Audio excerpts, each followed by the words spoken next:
যমুনা থেকে সরে এসে এখন গঙ্গার কিনারে দাঁড়িয়েছেন। আশা করি আপনারা ভবিষ্যতে জনগণের ময়দানে, নির্বাচনের ময়দানে অতি শীঘ্র আপনারা অবতরণ হবেন। আন্দোলন থেকে রাতারাতি সরে আসা একটু লজ্জাশরমের ব্যাপার আছে। জাতীয় রাজনীতিতে কৌশলে জনদাবির সাথে একাত্মতা পোষণ করা অত্যন্ত জরুরি। সেটা আমি জামাত ইসলামের ভাইদেরকে অনুরোধ জানাবো। আশা করি আগামী জাতীয় সংসদ নির্বাচনে বাংলাদেশের মানুষ গণতন্ত্রের পক্ষে ভোট দিবে। আর বাংলাদেশ জাতীয়তাবাদী দল বিএনপির অপর নাম হচ্ছে গণতন্ত্র।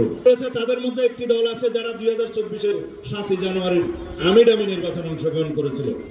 আপনারা নাম খুঁজে নেবেন, 8 দলের মধ্যে একটি আছে। তাদের সাথে যারা গণতান্ত্রিক আন্দোলনে শরীক হয়েছে তাদের কিভাবে জোট হয় আমার কাছে এটা বুঝে আসে না। বসুন্ধরা ডায়াপেন্ট এখন আরো উন্নত। এই hot air through top sheet দ্রুত শোষণ করে সোনামণিকে দেয় কোমল অনুভূতি। রাজনৈতিক স্বার্থে, গণ অভ্যুত্থানের স্বার্থকে জলাঞ্জলি দেওয়ার মতো ঘটনা। সুতরাং দলীয় সংকীর্ণ রাজনীতির ঊর্ধ্বে উঠে জাতি যে আকাঙ্ক্ষা দীর্ঘ 17 বছর যাবৎ ভোটাধিকার প্রয়োগ করার জন্য যে আকাঙ্ক্ষা পোষণ করছে এদেশের গণমানুষ, সেই আকাঙ্ক্ষার বিপরীতে যেন আপনারা না দাঁড়ান। কারণ আপনাদের ইতিহাস 71-এ জন আকাঙ্ক্ষার বিপরীতে দাঁড়ানো, 47-এ দেশের মানুষের আকাঙ্ক্ষার বিপরীতে দাঁড়ানো।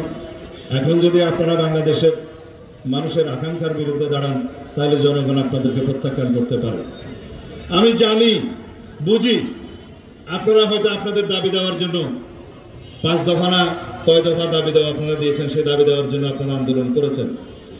একটা কি নির্বাচনের লেভেল প্লেইং ফিল্ড স্থাপন করা, সেটা নির্বাচন কমিশন এবং সরকার করছে।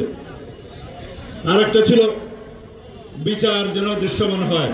বিচার যথেষ্ট দৃশ্যমান হয়েছে, বিচার চলবে। এটা দীর্ঘ ধারাবাহিক প্রক্রিয়া।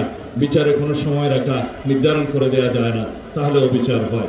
স্বাধীন বিচার ব্যবস্থা বিচার নিশ্চিত করবে ফ্যাসিস্ট শেখ হাসিনা সহ তার দোসরা আওয়ামী লীগ বাদশালীদের যারা মানবতা বিরোধী অপরাধ এবং গণহত্যার দায়ে জড়িত, এর বাইরেও যারা যারা এই সমস্ত অপরাধের সাথে সংশ্লিষ্ট সকলের বিরুদ্ধে।